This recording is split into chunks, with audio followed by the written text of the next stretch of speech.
Salut à tous, bienvenue sur JB Aubert. Donald Trump panique. La guerre contre l'Iran échappe à tout contrôle. Les prix du pétrole brut grimpent au-dessus de 90 $ le baril. L'économie s'effondre. Les marchés plongent ici aux États-Unis. Le détroit d'Ormuz est en pratique toujours effectivement fermé. Un navire dans la région là-bas, 1000 emplois en février, sont arrivés sous les attentes alors qu'on prévoyait un gain de 58 000 emplois, ce qui n'aurait quand même pas été bon. Le taux de chômage était de 4% au-dessus des attentes de 3%, et cela marque seulement la deuxième perte mensuelle d'emploi, méase la pandémie de 2020. Le marché du travail américain s'affaiblit clairement. Dans le manuel Trump, même un voyant rouge allumé sur chaque tableau de bord finit d'une manière ou d'une autre par être vendu comme une grande réouverture.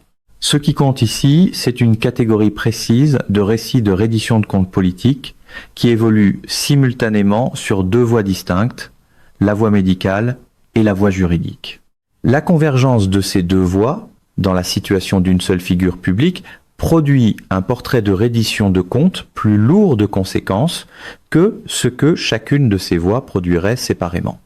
La plupart des récits de reddition de comptes suivent une seule voie.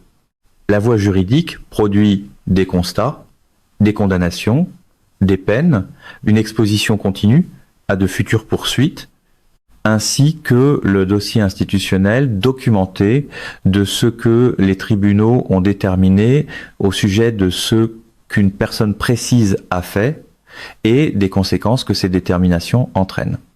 La voie médicale produit un examen public de l'aptitude d'une figure publique à exercer la fonction qu'elle occupe, et elle produit aussi l'écart documenté entre des affirmations publiques de santé parfaite et les indicateurs médicaux précis que les spécialistes identifient comme des facteurs de risque justifiant une inquiétude chez une personne, d'un âge donné, soumise à un niveau de stress donné. Ces deux voies ont, chacune de leur côté, des conséquences, mais c'est précisément la convergence de ces deux voies dans la situation actuelle de Donald Trump qui rend le portrait d'ensemble le plus lourd de conséquences. C'est un président de 78 ans qui prend chaque jour des doses d'aspirine plus élevées que ce que ses propres médecins recommandent, à qui l'on a demandé de subir une imagerie avancée pour écarter des problèmes cardiovasculaires, qui présentent une insuffisance veineuse chronique documentée, des ecchymoses fréquentes aux mains, un sommeil minimal et une somnolence occasionnelle lors d'événements publics, et qui est en même temps le premier président de l'histoire américaine à entrer en fonction avec une condamnation criminelle à son dossier, tout en faisant face à une exposition juridique continue dans plusieurs procédures additionnelles. C'est cette convergence précise qui rend le portrait le plus lourd de conséquences, à la fois comme question de santé publique et comme question de péril judiciaire, dont les réponses sont plus étroitement liées que ce que chacune de ces voies, prises séparément, peut exprimer. C'est une situation extraordinaire où le communiqué promet sans cesse la force, pendant que le dossier sous-jacent continue, lui, de déposer des objections. Trump a ensuite durci sa posture publique en déclarant qu'il n'y aurait aucun accord avec l'Iran, sauf une reddition sans condition. Il a présenté l'issue comme la sélection de grands dirigeants acceptables, puis il a affirmé que lui, avec de nombreux alliés et partenaires merveilleux et très courageux, travaillerait sans relâche pour ramener l'Iran du bord de la destruction afin de le rendre économiquement plus grand, meilleur et plus fort que jamais. Il a dit que l'Iran aurait un grand avenir. Il a même terminé avec Make Iran Great Again en le répétant sous la forme MIGA et en le présentant comme si cela réglait la question. Comme d'habitude, le slogan est arrivé en premier et le véritable plan devait apparemment se matérialiser plus tard, être entre deux salves d'applaudissements. Après cela, il a commencé à publier photo après photo après photo de Bill Maher datant de février, puis il s'est mis à attaquer Bill Maher directement.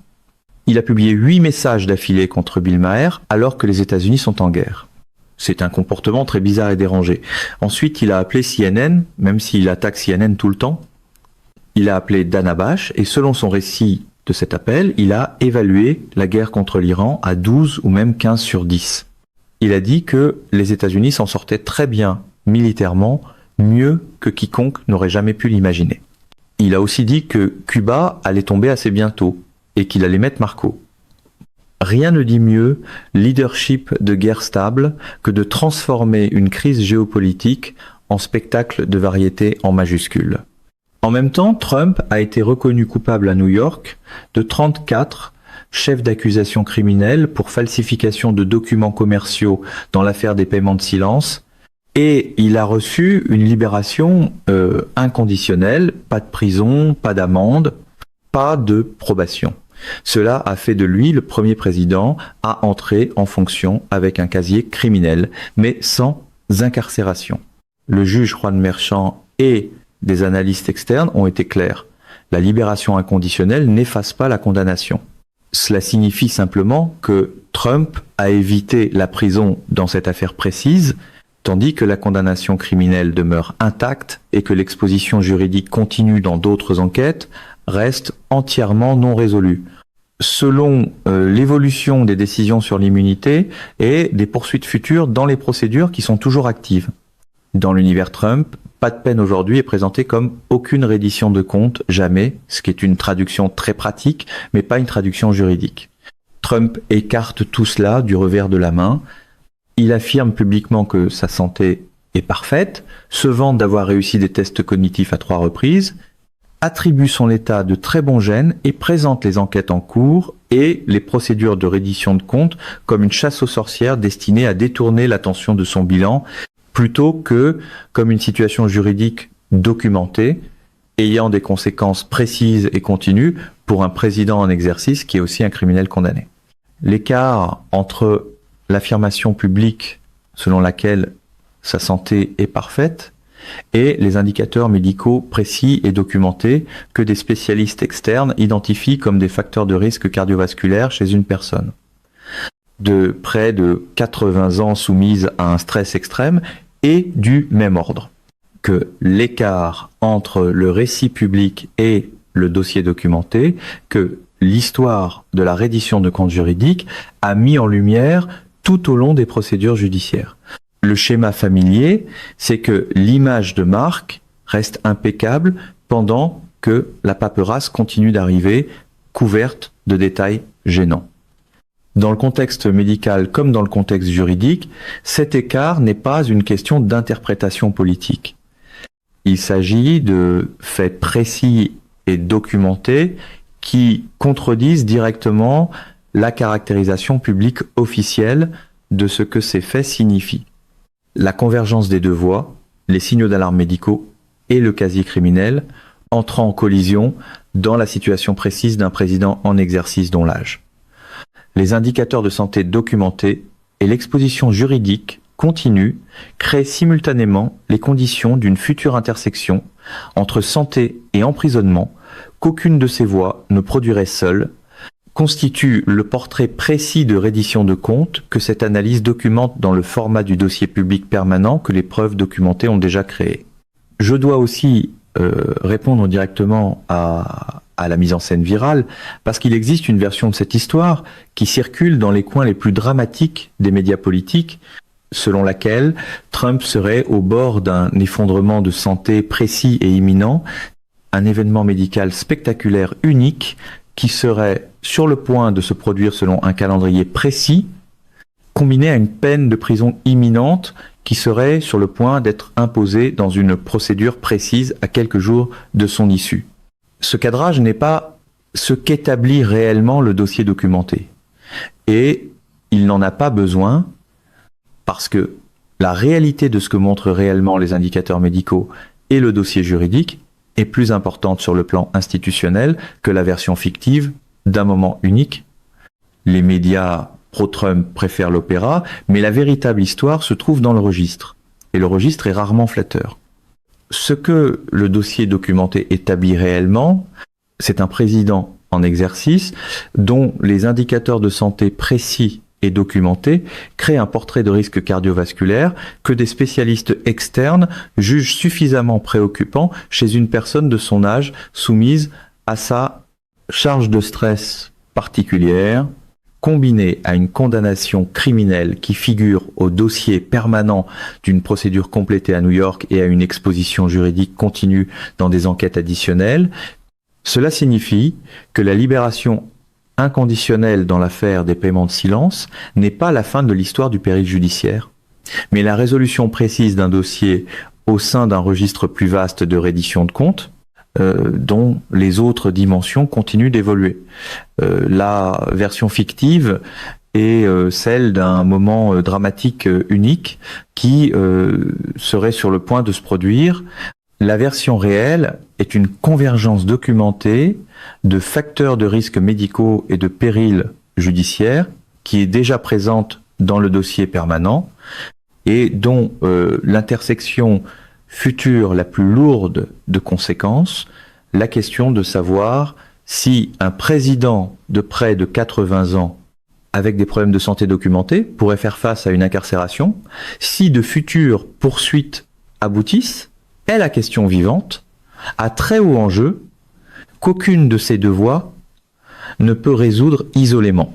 Pour examiner soigneusement toutes les couches de cette histoire, le récit de convergence entre le dossier de santé et le dossier juridique comporte 4 dimensions distinctes, dont chacune doit être pleinement traitée avant que le portrait global de reddition de comptes devienne clair.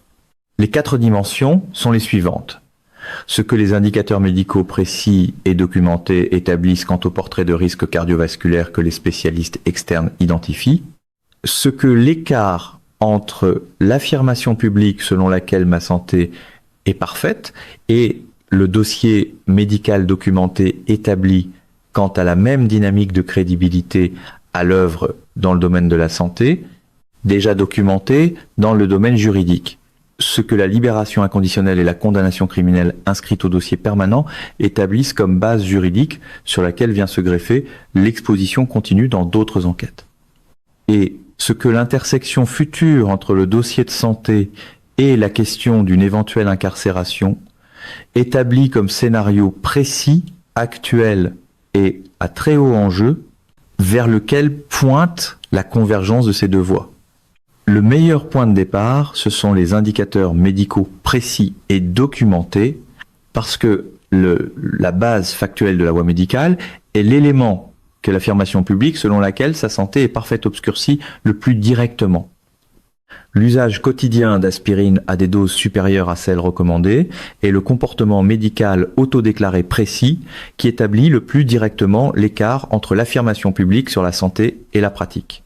Médical documenté, Trump lui-même a dit au Wall Street Journal qu'il prenait chaque jour plus d'aspirine que ce que ses médecins recommandent pour garder son sang fluide, et cette divulgation précise place sa propre non-conformité médicale au dossier public, dans ses propres mots. C'est une stratégie de défense inhabituelle, admettre soi-même la contradiction, puis espérer que le slogan la dépassera quand même à la course. Une personne de près de 80 ans qui prend quotidiennement des doses d'aspirine supérieures à celles recommandées ne présente pas un écart mineur par rapport aux directives médicales normales. Des spécialistes externes identifient constamment l'usage excessif d'aspirine chez les patients âgés comme un facteur de risque précis d'hémorragie interne, de hémorragie gastro-intestinale et du type d'échymose que les rapports documentant des échymoses fréquentes aux mains décrivent comme compatible avec un indicateur visible en surface du risque d'hémorragie interne. Créé par l'excès d'aspirine, le fait que les médecins les déconseillaient est l'élément précis de cette divulgation qui établit le plus directement le caractère conscient de la non-conformité médicale. Il ne s'agit pas d'une surdose accidentelle, ni d'un écart involontaire par rapport aux directives prescrites. Il s'agit d'un choix quotidien délibéré de dépasser la dose précise que ses propres médecins lui avaient dit être appropriée dans un contexte où la raison qu'il donne pour cet excès, garder son sang fluide, renvoie précisément à la même préoccupation cardiovasculaire que la demande d'imagerie avancée et la documentation du tomodensitogramme. Établissent comme la préoccupation clinique continue que son équipe médicale gère la combinaison de l'usage excessif d'aspirine, de la documentation sur les échymoses et des demandes d'imagerie cardiovasculaire constitue le regroupement précis d'indicateurs que des spécialistes externes identifient comme le portrait de risque cardiovasculaire chez une personne de près de 80 ans soumise à un stress extrême. Il ne s'agit pas d'un diagnostic ni d'un constat médical précis concernant une affection particulière. Il s'agit du schéma documenté d'indicateurs qui crée le profil de risque que les spécialistes décrivent. Pour un mouvement qui aime ridiculiser l'expertise, il consacre une quantité remarquable de temps à tenter d'expliquer pourquoi il ne faudrait pas s'inquiéter des experts. La demande d'imagerie avancée et le résultat du tomodensitogramme constituent la dimension précise d'intervention clinique de cette histoire de santé. Le lien entre la demande, l'examen et l'évaluation faite par des spécialistes externes de ce que les résultats de cet examen établissent réellement constituent l'écart précis d'information médicale qui illustre le plus directement la différence entre la caractérisation de parfaitement normal offerte publiquement par le médecin de Trump et l'évaluation plus nuancée que des cardiologues externes donne de ce qu'un tomodensitogramme peut et ne peut pas établir au sujet de la santé cardiovasculaire d'un patient à haut risque. Le fait que le médecin de Trump lui ait demandé de subir une imagerie avancée en octobre pour écarter des problèmes cardiovasculaires constitue le dossier clinique d'un médecin qui a relevé une préoccupation suffisamment sérieuse pour justifier l'étape d'investigation précise qu'est l'imagerie avancée chez un patient de près de 80 ans. Il ne s'agissait pas d'un dépistage de routine. Il s'agissait d'une demande clinique précise, motivée par la nécessité d'évaluer une préoccupation précise que le médecin avait au sujet de l'état cardiovasculaire de Trump.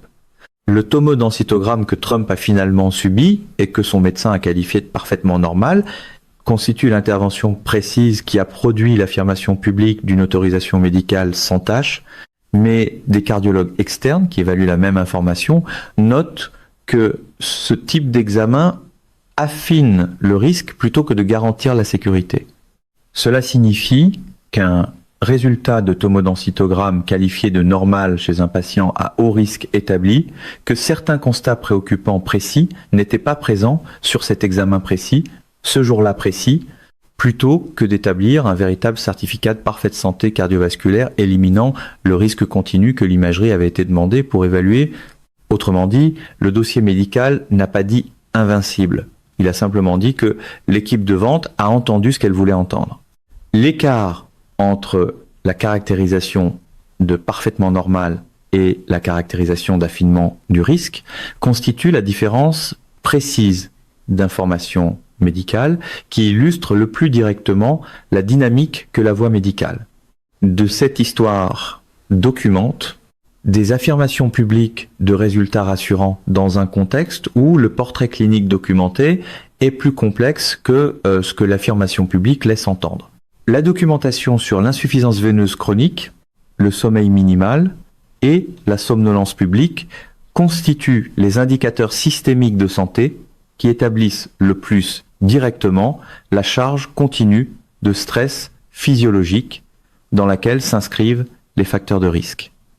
Cardiovasculaire précis, les préoccupations que des spécialistes externes identifient au sujet du risque cardiovasculaire chez une personne de près de 80 ans soumise à un stress extrême ne sont pas évaluées isolément du portrait physiologique plus large.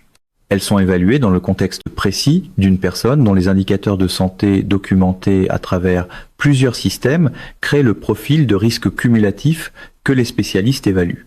L'insuffisance veineuse chronique est l'affection précise que les rapports identifient comme touchant Trump.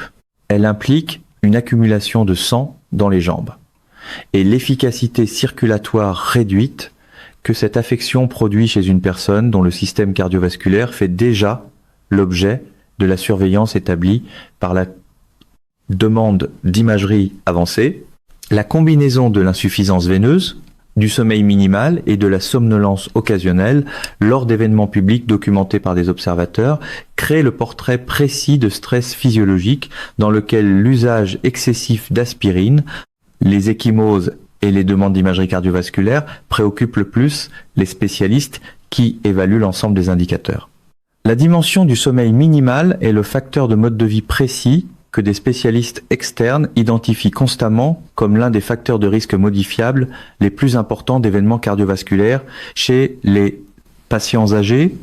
La privation de sommeil au niveau précis que décrivent les rapports dans le cas de Trump est le facteur de stress physiologique qui amplifie le plus directement les autres facteurs de risque cardiovasculaire créés par les indicateurs documentés, produisant ainsi le portrait de risque cumulatif que les spécialistes jugent suffisamment sérieux pour susciter une réelle inquiétude chez une personne de l'âge de Trump soumise à sa charge de stress particulière.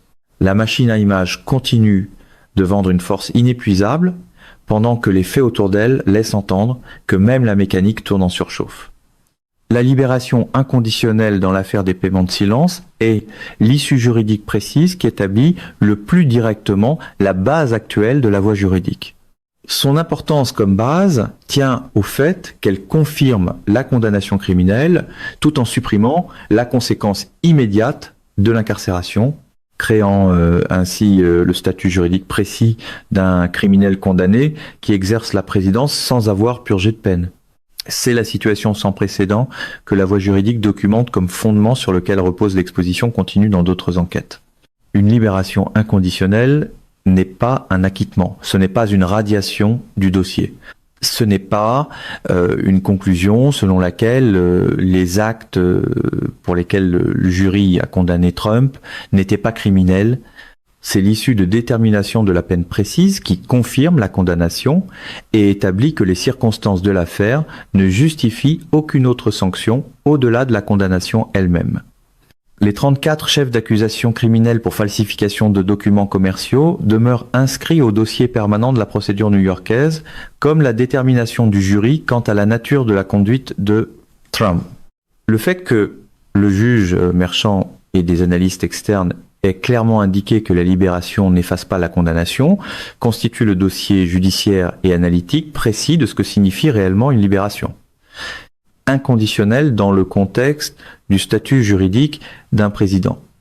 En exercice et de son exposition continue, l'appareil de communication traite le mot libération comme une gomme magique, mais le rôle du tribunal ne partage pas cette imagination.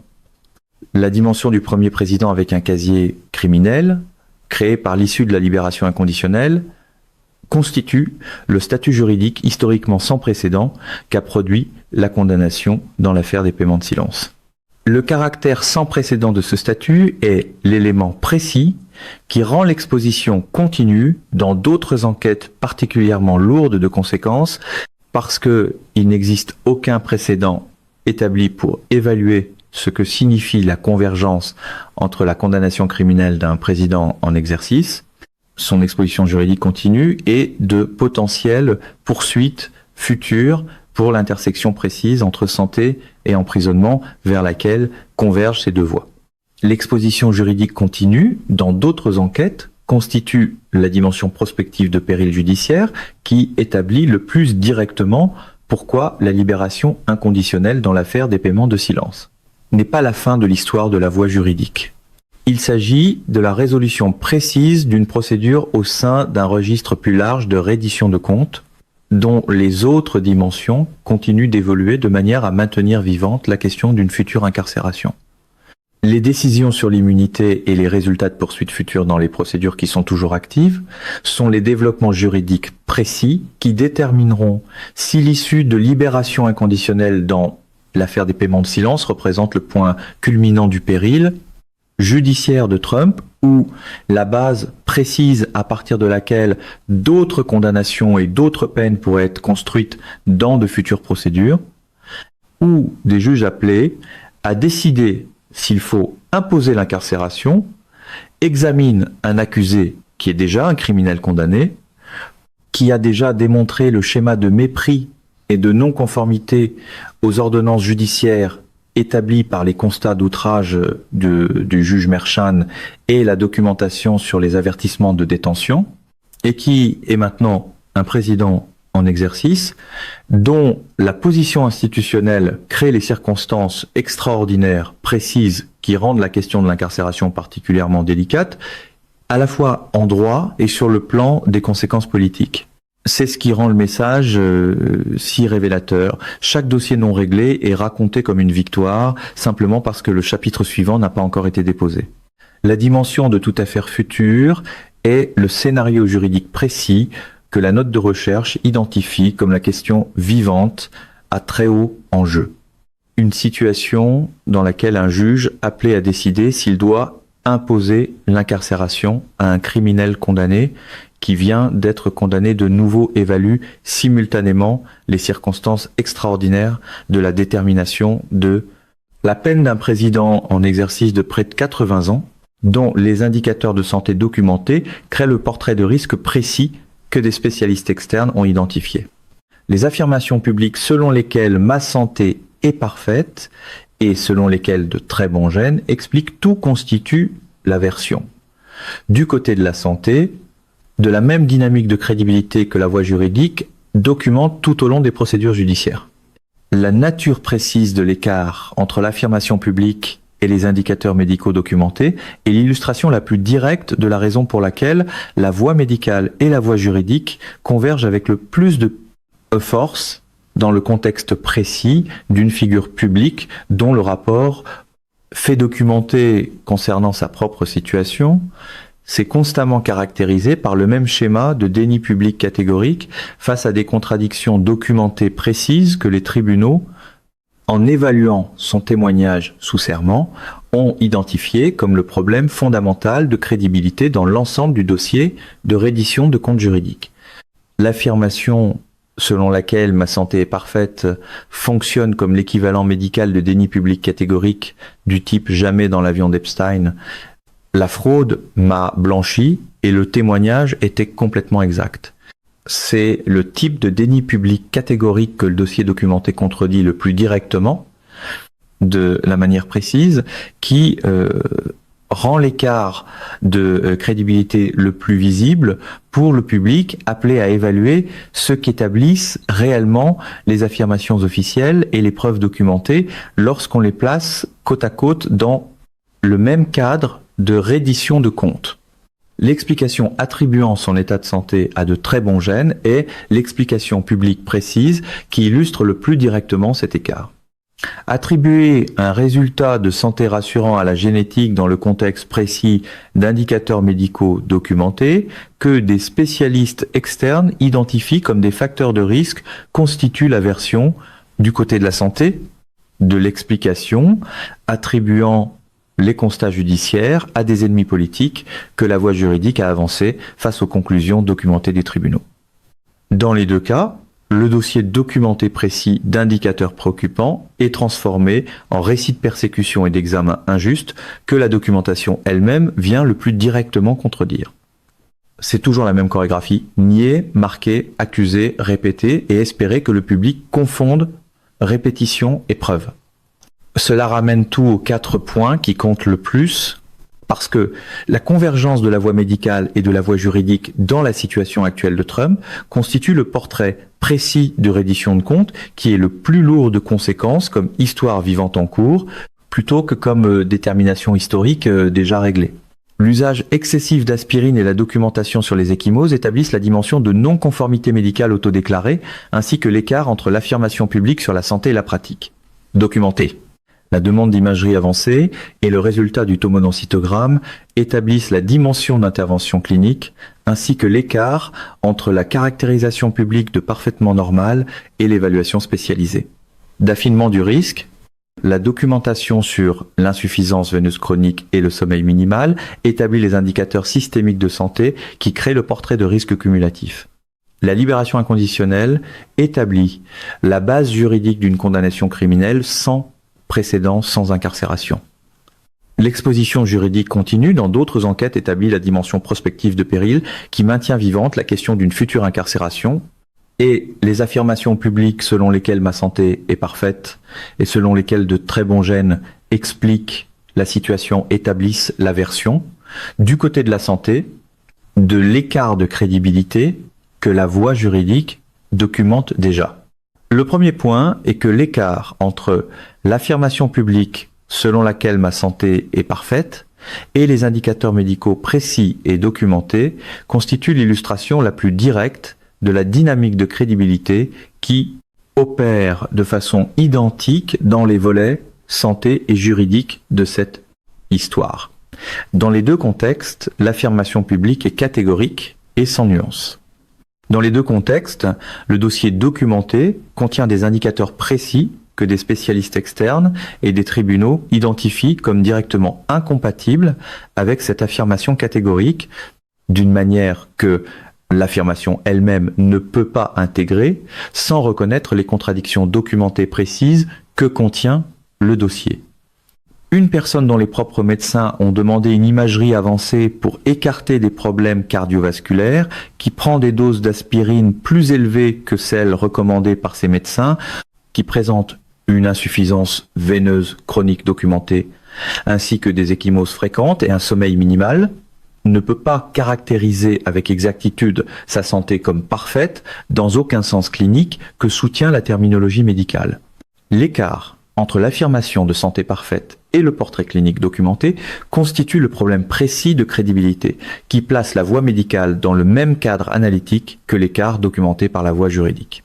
Entre les dénis publics et le dossier probatoire documenté que les tribunaux ont évalué.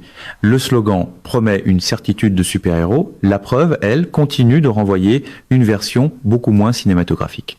Le deuxième point est que la libération inconditionnelle constitue l'issue juridique unique la plus lourde de conséquences dans la base actuelle.